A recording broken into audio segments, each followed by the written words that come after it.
taking time to Absolutely. No, thank you for inviting me. tell us a little about yourself. Okay, sure. So I work at Duke, run the Master of Engineering in Financial Technology, graduate marketing engineering school. Phenomenal program, great students.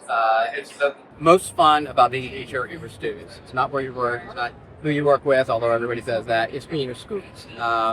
Prior to that, I was in financial services for 25 years. Crazy to think about that. I was looking at the other day when I was first licensed. I'm not going to even tell anybody when that was, but it was a long time ago. But I had the opportunity to work in electronic grading and algorithmic grading when I first started, and then kind of ended my career in on that side as the chief risk officer, chief credit officer of a large brokerage firm, and they had a pretty good analytics. So it was kind of a natural for me to kind of take that experience and transition into something else. And for better or worse, Duke was looking to start a program, a fintech program. And everything's lined up, and so about 6 years ago I joined them. Based on your background, you must feel like the fintech world is caught up with you, and you could have a step ahead of where we are today. It does feel like that. I was so fortunate. I'm like a Malcolm Gladwell story, right? Born at the right place, right time, that kind of thing. And so I came into the industry with computational power was really starting to ramp up. And I was, I don't want to say able to take advantage of it, I was maybe swept along with it. And so it's so cool to be at someplace like this where you're seeing so many fintech companies of all different stripes, so pun intended, out there doing it. Was really, really cool. Now, I think everyone I've talked to has either mentioned Steve or AI. I'm going to give you a chance to talk about one or both. Okay. What are your thoughts? So in addition to my job teaching and running the graduate program, I run a lab at Duke, Digital Asset Research and Engineering Lab, which is an open source lab for digital asset research work. In fact, we just published a paper last Thursday in one of the academic journals on stablecoins. Another professor and I, Reed Kipsio and I, and so everybody go out there and look for it. It's kind of cool.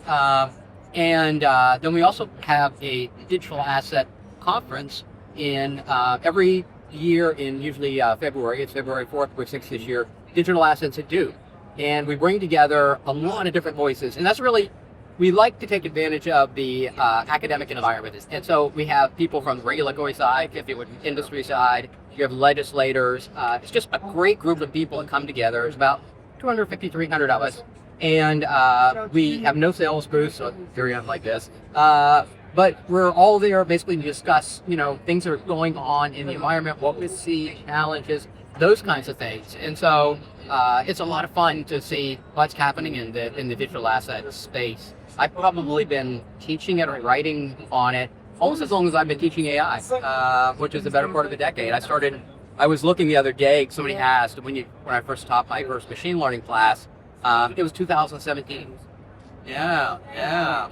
So I've been involved in both. I would say I'm probably more heavily in the digital asset side right now, but still definitely keep a hand in the artificial intelligence, but more the machine learning side of things. Now, you told me off camera this is your first one in 2020. And given your experience and your background, first reaction to what do you think? Wow. It is overwhelming. If you haven't been here, I can't even describe. It is huge. The number of companies here, large companies, small companies, companies you never heard of before, but the environment, the excitement, from everybody you talk to, everybody is excited. You go to a lot of conferences and people are kind of down and, naysayers here and there. This is not like it. Even though it's not like everything presented is positive, there are a lot of challenges out there, things like that. It's kind of exciting.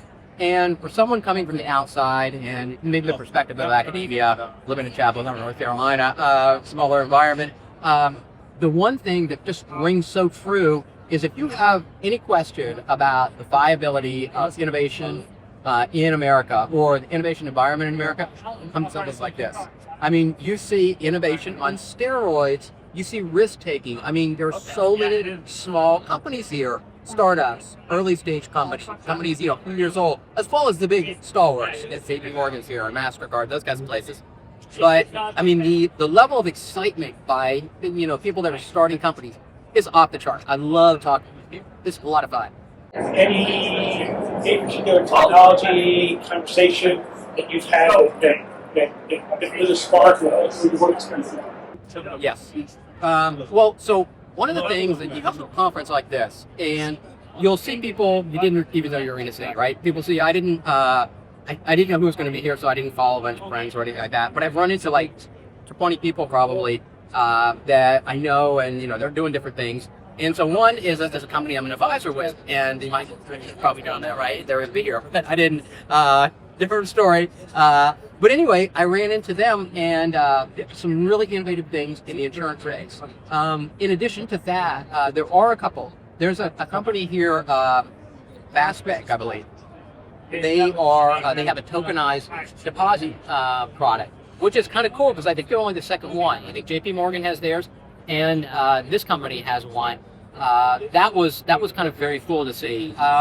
I saw a company here, which is going to sound like that's probably been around 500 years, Bank London, and another company that's doing some really innovative things. They're pretty much an online bank, and they're doing some innovative payment things. And I always say bad things about UK. I always say they lead with regulation, not innovation. So I'm gonna have to stop saying that. I've met that company now. But so a couple of those things. Now, tons of AI here. Tons of different AI applications, which I love seeing. But let's face it, we can't have this. I mean, I think about this in terms of if we would dial the clock back 25 years, and we were having 26 years, and we were having Internet 2020.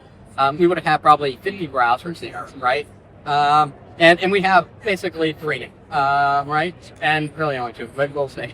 we'll get a little leeway. And so I think the same thing's going to happen with AI here. But one of the things that I have seen is people are starting to break it down a bit. I see a lot of AI platforms. We're in AI solutions. Okay, most people don't need an AI solution. They need AI software. All they need is something. They need a tool. They don't need a whole car. I just want to change history. I don't need to buy a whole new car. Cars still have history. I still have one of those. But those kinds of things. And so I think coming out of this, we're going to see some things like that. But AI is huge here. Stablecoins, huge. Cryptocurrency, huge. Payment system. There are more payment systems that I knew existing that are here. Lots of cross-border stuff, which is kind of cool. Lots of AI applications that are also unique. I think the fraud, its ID, some of those things, some of those applications are kind of unique. So there were quite a few things here I thought that were unique. But by and large, you do see a lot of the same ideas over and over again. And there's going to be some arrivals and some that don't. But I applaud people taking a chance. I mean, taking a risk. That's what Americans are, right? We're selfish risk takers. But I love that. It's I told a story yesterday. I gave a talk yesterday at coaching, and it's kind of the history of America. I think in a nutshell is we landed on the East Coast and we went west. And you think about people. I lived in St. Louis, Walk Gateway to the west, so the wagon trains and those kinds of things, right? And stories.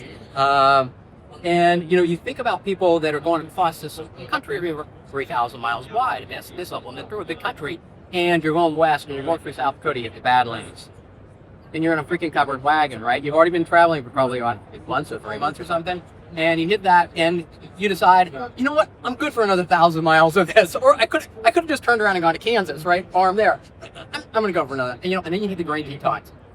Again, I'm good for another couple months of this in a wagon, pulled by an ox. Really? I mean, but that's who Americans are. And you come here. And you see that, and not everybody's from the United States, by the way. Here, there's a lot of people, a lot of different countries. Everybody seems to have that mindset, though. I'm willing to take a risk on this company, and damn it, I'm doing everything I can to sell it to you. I've been asking folks about trends and predictions. You gave us about 8 or 9 in there. So, let the camera. Yeah. Is there anything you're excited about for 2026 that you haven't mentioned yet? There are a couple of things that I'm very excited for the coming year.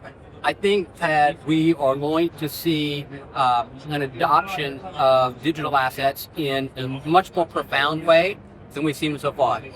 Keep an eye on things, guys. Really, keep an eye on things. You're going to see some changes in what you can do with digital assets that are going to, I think, hang some financial markets. If people want to know more about your research or what you're working on, where can they find it?